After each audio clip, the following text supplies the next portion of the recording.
Que 3 secretarios generales no legaran las elecciones a Rajoy y a Pedro Sánchez. Y 1 sí. Que la política no tiene que ver con tener razón, sino con tener éxito. Que 3 secretarios generales no legaran las elecciones a Rajoy y a Pedro Sánchez. Y 1 sí. Que la política no tiene que ver con tener razón, sino con tener éxito.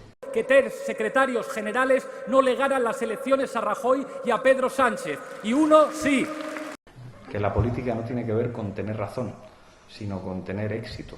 Que 3 secretarios generales no legaran las elecciones a Rajoy y a Pedro Sánchez. Y 1 sí. Que la política no tiene que ver con tener razón, sino con tener éxito. Que 3 secretarios generales no legaran las elecciones a Rajoy y a Pedro Sánchez. Y 1 sí. Que la política no tiene que ver con tener razón, sino con tener éxito.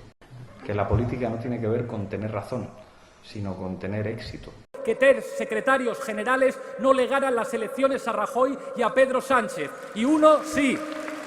Que la política no tiene que ver con tener razón, sino con tener éxito.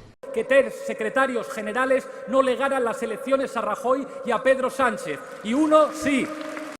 Que la política no tiene que ver con tener razón, sino con tener éxito.